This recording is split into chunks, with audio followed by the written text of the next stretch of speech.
Picture the man who never missed your game. Front row, arms folded, baseball cap pulled low. Drove you there, drove you back. Paid for the cleats, paid for the trophy. Never once said he was proud of you. Never once said the words. You know that man. He might be your father.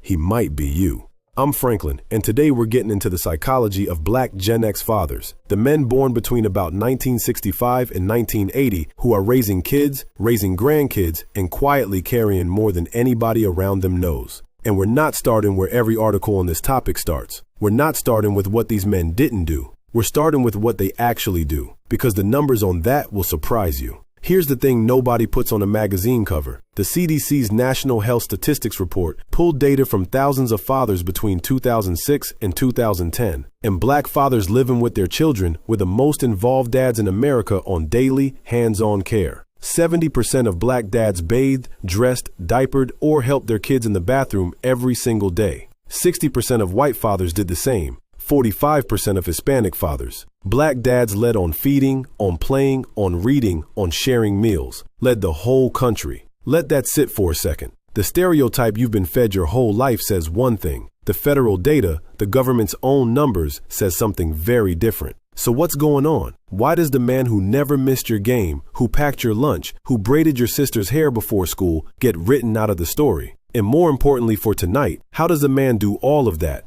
be that present, be that hands-on, and still leave you feeling like you never really knew him? That's the puzzle, because those two things live in the same house. The dad who was there for everything and the dad who was made of stone. Same guy, same recliner, same silence at the dinner table when something went wrong. To understand it, you gotta walk back through what shaped him, because a Black Gen X father wasn't born in a vacuum, he was built. Start with his own father. A lot of Gen X Black men were raised by fathers born in the 40s and 50s, men who came up under Jim Crow or the tail end of it, men who understood on a bone level that showing weakness in public could cost them their job, their freedom, or worse. Their emotional training wasn't a choice, it was survival gear. There's a phenomenological study out of Liberty University that interviewed Black men about intergenerational trauma. One theme kept coming up: emotional suppression that got perceived by the men themselves and by their fathers as necessary for survival and for being a man, not a personal quirk, a requirement. The men in that study talked about how that suppression turned into internalized anger, into difficulty even naming what they were feeling in the moment. So your Gen X father inherited that. He watched his own dad clamp down. He learned that a real man doesn't cry, doesn't complain, doesn't sit around explaining his feelings like he's on Oprah,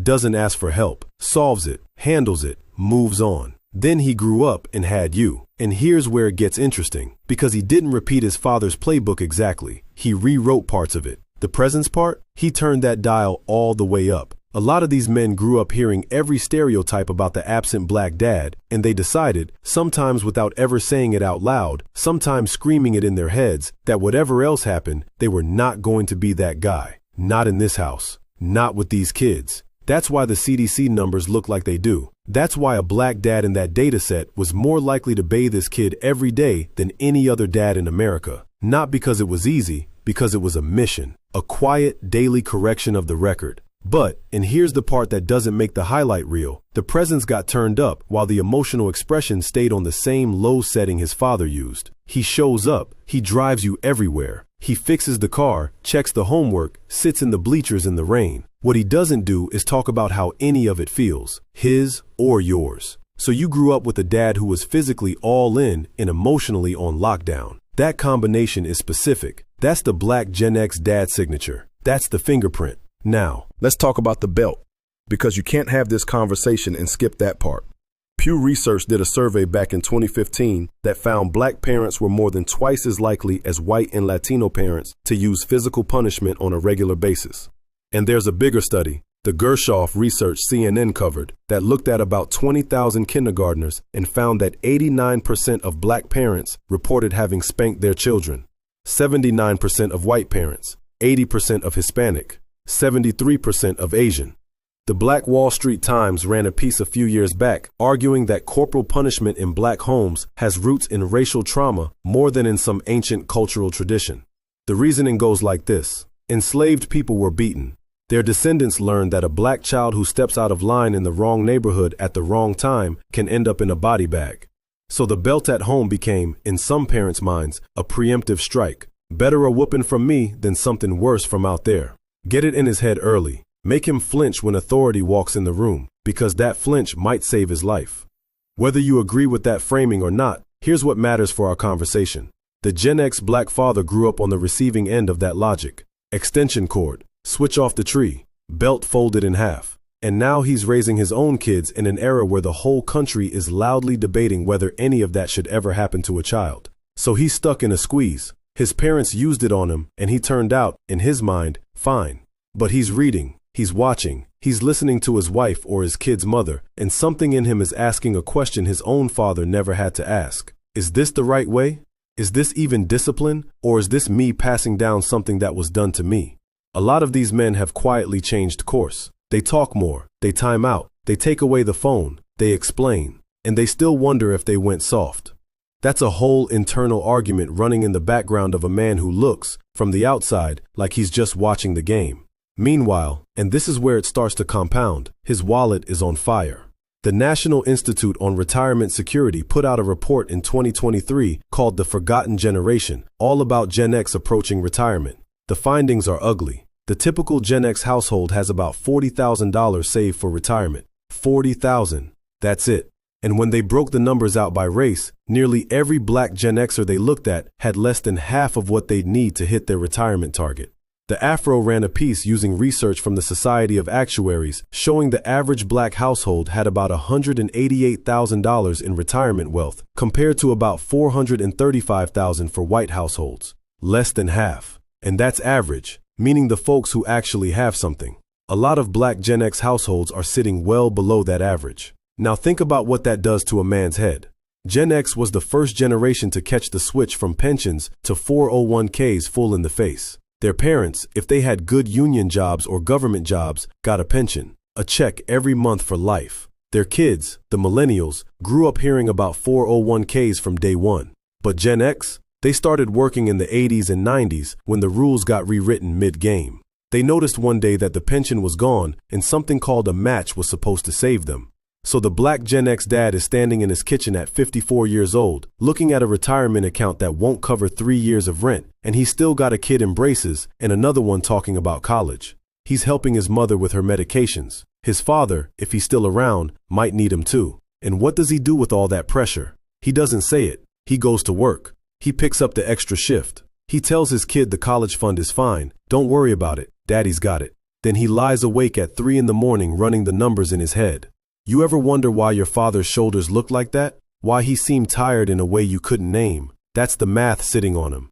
And here's the piece that ties it all together. He's not going to go talk to anybody about it. There's a study from 2023 in the Community Mental Health Journal by Turner and colleagues that looked at what predicts whether black men actually seek out mental health help. The numbers are what you'd expect if you know anything about black men in therapy. Only about a quarter of black men experiencing anxiety or depression actually seek treatment for it. The American Psychological Association has been ringing the bell on this for years. Black men are one of the least likely groups in America to walk into a counselor's office. And when they do get diagnosed with depression, it tends to be more severe by the time anybody catches it. The reasons the research keeps landing on are the ones you already suspect. Shame around talking about feelings, a version of masculinity that says a man handles his own business, distrust of a medical system that has historically earned that distrust, cost, time, and the very reasonable fear that if you tell somebody how bad it actually is, you're going to get labeled, medicated, or written off. So the Gen X black father is carrying financial anxiety,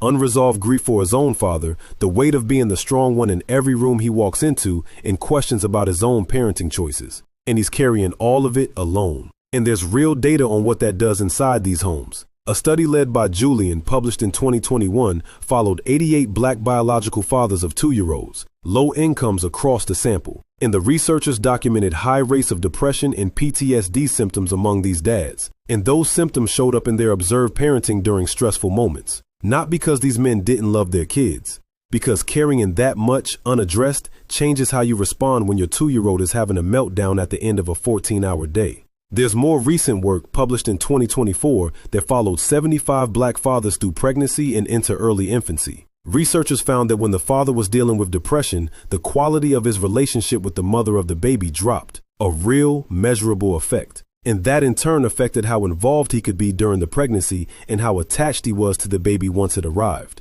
Depression in Black fathers doesn't stay private. It ripples out into the co-parenting relationship, into the baby, into the whole household. And the man in the middle of it might not even know that's what's happening to him. He might call it stress, might call it being tired, might call it having a lot on his plate.